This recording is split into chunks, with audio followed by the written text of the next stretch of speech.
Hey everyone, today we're diving into a really powerful sermon called The Lord Needs It.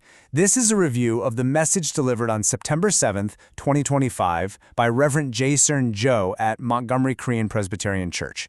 It's all based on a fascinating story from the Gospel of Mark, and it kicks off with this incredibly relatable story of just sheer desperation. So Reverend Joe starts by sharing something really personal. Picture this. He just moved to the United States as a student, and his family's entire future, everything, was riding on him getting his first job. He finally lands an interview, but it's an hour away, and he doesn't have a car. His whole future is hanging in the balance, all depending on this one single moment. And that really gets you thinking, right? What do? He had to go to a friend and ask to borrow their car. Think about the trust involved in that.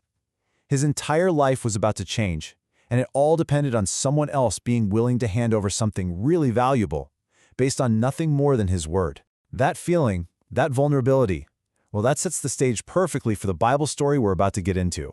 So just like Reverend Joe needed that car for his life-changing interview, Jesus, at this absolutely pivotal moment in his ministry, also needed to borrow something. He's about to enter Jerusalem, the holy city, for the last time. But the way he arrives, it's going to completely shatter every single expectation people had about what a king was supposed to be. You have to picture the scene. It was electric. The Gospel of Mark in chapter 11, verses 9 and 10, tells us the crowds were just going wild. They're shouting Hosanna. They're throwing their cloaks on the ground. Why? Because they thought they were welcoming a warrior king, a new David who would finally kick out their oppressors.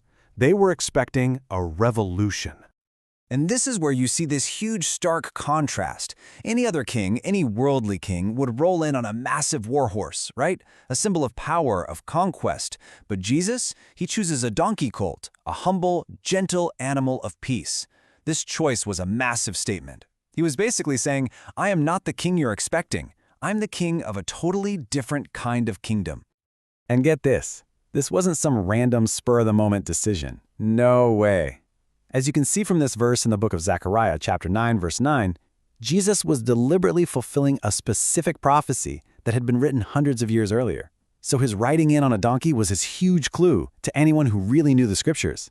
It was a sign that yes, he was the Messiah, but a Messiah who would win through humility and peace, not through violence and war. Okay, so to make this prophecy happen, Jesus gives a couple of his disciples a mission. And the instructions he gives them are, well, they're pretty strange. It's a real test of their faith and their ability to just follow orders. He lays out this super specific, almost cloak and dagger plan. He tells them exactly where to go, exactly what they'll find, a young donkey that's never been ridden. And their job is simple. Just untie it and bring it back.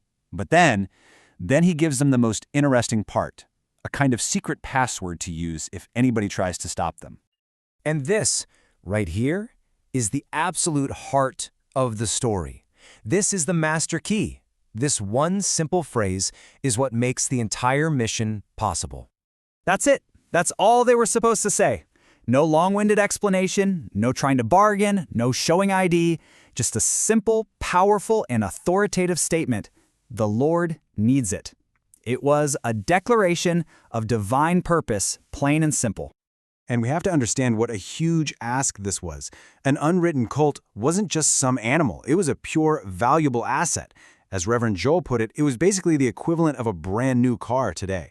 So the disciples are being told to go and take something incredibly valuable, and the owners are about to be asked to just give it away. All right, so the focus now shifts from the disciples and their strange mission to the absolutely incredible reaction from the donkey's owners. These people, who we never even learn the names of, are the quiet heroes of this story.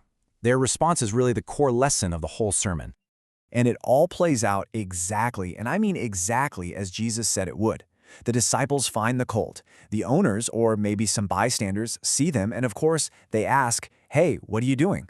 The disciples just deliver that simple line Jesus gave them. And just like that, without another word, the owners let them take it. Let that sink in for a second. This is so important. These folks, who are completely anonymous in history, hear this one simple reason: the Lord needs it, and that's all it takes. They don't demand any other explanation. They don't set any conditions. They just hear that the Lord has a need, and they immediately hand over something precious. And that is the beautiful, powerful takeaway from Reverend Joe's sermon. God's grand, prophecy-fulfilling plan for salvation actually hinged on the simple, quiet, trusting obedience of a couple of ordinary, unnamed people. Their readiness to give what they had just because the Lord needed it is what allowed this magnificent story to move forward.